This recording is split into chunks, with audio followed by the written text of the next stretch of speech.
Hi, my name's Sudarshan, and I'm going to be starting a YouTube channel for basically just reviewing movies and TV shows. And so for the first movie that I'm going to be doing, it's going to be Rogue One, a Star Wars story.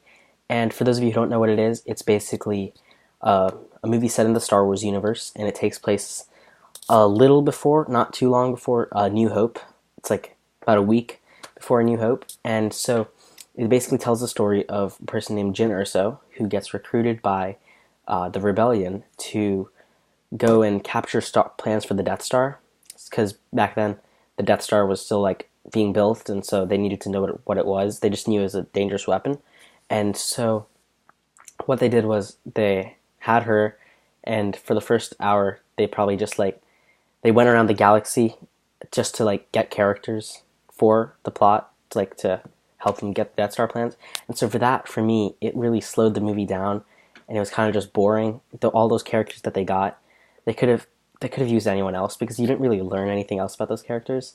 They're kind of just there and like monotone, just like the same throughout the whole movie. But there was like two or three characters that you actually like will remember after you leave the movie, and so that was like my biggest problem with the movie, that you don't really care about the characters because being a fan of Star Wars, and like the main thing you like about Star Wars is probably the characters, because you'd like people like Han Solo or Luke Skywalker, Princess Leia, or Chewbacca or Darth Vader, and or Kylo Ren, or any of those characters. That's the reason you like it, not just because of the action or that, but because you care about the characters, and that's what compels the story. But for this one, it wasn't really that many people you cared about. Like aside from Jyn Erso, you don't really learn anything about any of the characters.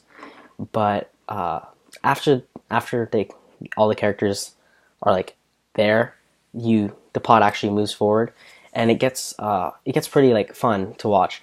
You get a lot of action scenes with them trying to like fight against the rebellion, fighting against the Empire. And there's like a bunch of big like battles, and they're really cool, like the space battles, the beach battles, there's a lot of different stuff, and there's a lot of good CGI too.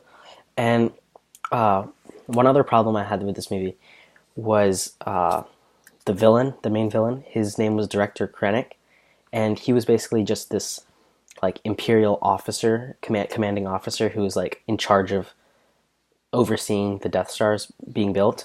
And so he wasn't a bad villain, but it's just that in a movie where they had Darth Vader, Darth Vader was in there for 3 scenes, I believe, but he was just really overshadowed by Darth Vader, because Darth Vader is probably one of the most iconic villains in television history, and it would just kind of, whenever you saw him, you'd be like, oh, I kind of wish Darth Vader was the villain instead of Director Krennic. And so that kind of took away from like his role and how he pushed the plot forward. But he was good for what he did, and they couldn't have made him like any better because obviously Darth Vader was in it.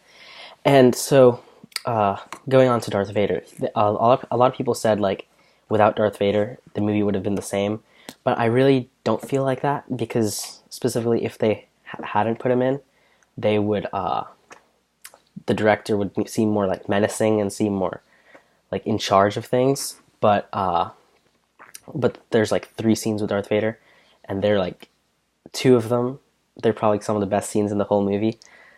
Yeah, that's all I'm gonna say. I don't want to spoil anything, but if you guys see that, the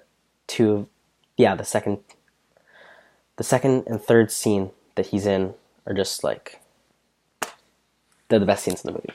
But yeah, and so as a fan of Star Wars, I just really like Darth Vader.